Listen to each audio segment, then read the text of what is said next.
Salut les amis, ici The Prof d'Ortie. Alors bienvenue pour ce nouveau tuto qui va consister à recevoir et à accueillir sa nouvelle ruche. Je vous laisse découvrir ça tout de suite après l'intro.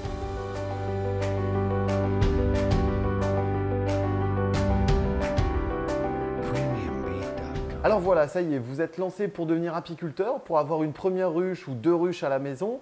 Alors je vais vous présenter ici donc, le matériel nécessaire pour avoir justement une ruche à la maison. Au final, ça ne va pas être bien compliqué. Vous allez devoir choisir un type de ruche bien particulier, soit la ruche d'Adam, soit la ruche foirée, soit la ruche Langstroth, Kenyan, enfin bref, il y en a tout un tas de sortes. Vous allez choisir une ruche en fonction de vos attentes et vous allez poursuivre votre année apicole en y mettant un essaim, en sciant les cadres et en entretenant votre ruche. Ici, j'ai décidé de partir sur un modèle d'Adam. Donc c'est un d'Adam 10 cadres avec un socle plastique sur lequel je vais revenir juste après. Donc la ruche ici est quasiment complète, on va voir au cas par cas juste après. Au niveau matériel, on n'aura pas besoin de grand chose, si ce n'est une perceuse, ensuite des attaches du corps sur le plateau et enfin des poignées type Saint-Étienne qui vous permettront de transporter votre ruche sans problème. Alors ce n'est pas une obligation d'avoir ces poignées type Saint-Étienne parce que ici ça a été raboté et vous allez pouvoir justement la porter, mais pour des questions de praticité, je vous conseille fortement ces poignées. Au final, une ruche, c'est comme une maison. On va avoir un plancher qui est ici soit en plastique, soit en bois. Alors ici, j'ai privilégié le plancher Nico en plastique parce qu'il n'y a pas de remontée capillaire. Donc l'eau ne pourra pas s'infiltrer dans la ruche et poser des problèmes sur notre bois de notre corps. Donc le plancher plastique, vous allez voir, ils sont tous de la même forme. Donc on a notre entrée ici où les abeilles sortiront et rentreront. On va pouvoir poser également notre peigne d'entrée qui va permettre de contrôler les allées et venues de nos abeilles et aussi, en fonction du modèle que vous choisissez, éviter justement les intrusions de frelons asiatiques ou d'autres nuisibles qui peuvent s'inviter à l'intérieur de votre ruche. Ensuite, on va voir le corps. Donc là, ici, c'est un corps à tenon mortaise. Ici, on peut voir justement l'imbrication de notre bois donc sur la partie avant avec la face de côté. Ensuite, ils sont tous vissés et à l'intérieur, on va retrouver 10 cadres. Donc, je vais vous montrer juste après. Juste au-dessus, on va avoir la hausse 9 cadres ici qui est toujours à tenon et en bois de 25 mm pour une isolation optimale.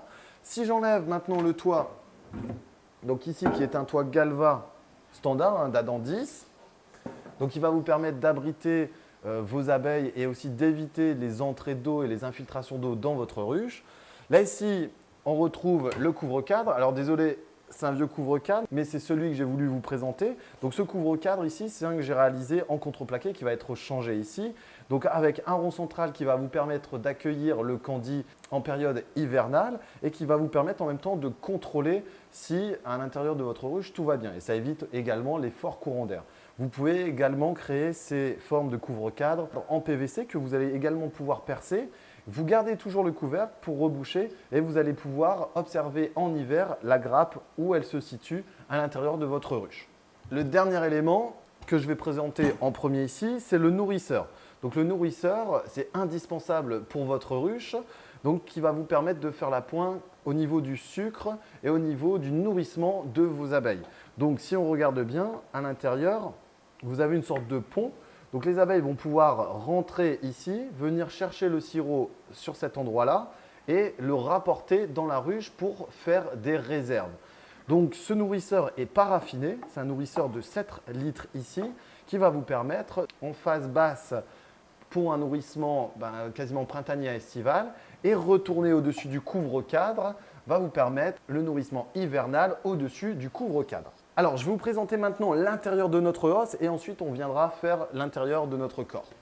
Donc, au niveau de la hausse, ça se présente sous cette manière-là.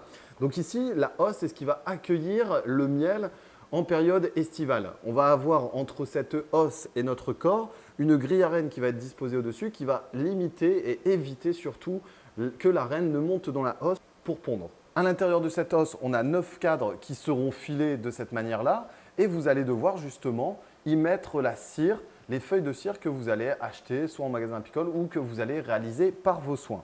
Ces 9 cadres vont permettre d'accueillir le miel uniquement pour cette partie de hausse. vous allez pouvoir aussi, si vous créez des maxi plus, pouvoir créer de la reine avec des cadres comme ça. Mais ça, c'est sur un autre tuto que l'on verra par la suite en saison. Si vous voulez découvrir comment cirer vos cadres, vous allez pouvoir retrouver la vidéo sur notre chaîne. Donc, vous surfez un petit peu sur la liste et la playlist, notamment en apiculture, The Prof en apiculture, et vous allez retrouver comment cirer vos cadres avec de la cire. Enfin, le dernier élément, c'est le corps. Alors, le corps ici, j'ai enlevé les cadres. J'en ai laissé un seul que j'avais ciré et qui a été déjà construit par les abeilles pour vous montrer un petit peu l'évolution.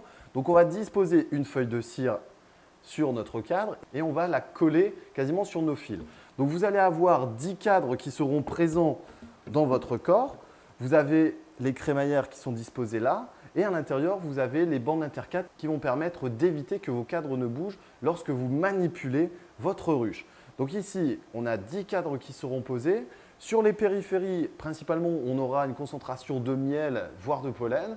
Et plus on va centrer au niveau de votre ruche, plus vous allez avoir la concentration d'abeilles avec les larves, avec le couvain naissant ou pas, qui vont se développer au fur et à mesure de la saison. Je reviens un petit peu également sur notre plancher Nico. Donc ici, c'est aération totale qui va me permettre à la fois de créer une ventilation à l'intérieur de ma ruche, mais qui va permettre également de limiter les attaques de parasites et notamment celle du varroa destructeur, qui est un des plus gros parasites de nos abeilles en ce moment.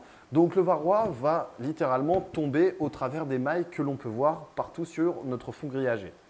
En arrière, vous allez pouvoir et avoir la possibilité en hiver de réduire l'aération de votre ruche en mettant un plancher ou un fond de ruche qui va vous permettre à la fois de faire le comptage varroa, de voir également où la grappe va se situer en période hivernale, mais aussi de préparer votre comptage varroa pour les futurs traitements qui risquent d'arriver. Je vous parlais tout à l'heure de la fixation du socle sur notre corps de ruche. On va faire ça là tout de suite. Vous allez voir, ce n'est pas très compliqué. Alors, il vous faut pour ça donc les 2 attaches plus les 6 vis qui sont fournis avec. Ça permet donc de transporter facilement la ruche et le plancher et ça permet également pour le nettoyage printanier de le changer rapidement puisque tout est standardisé.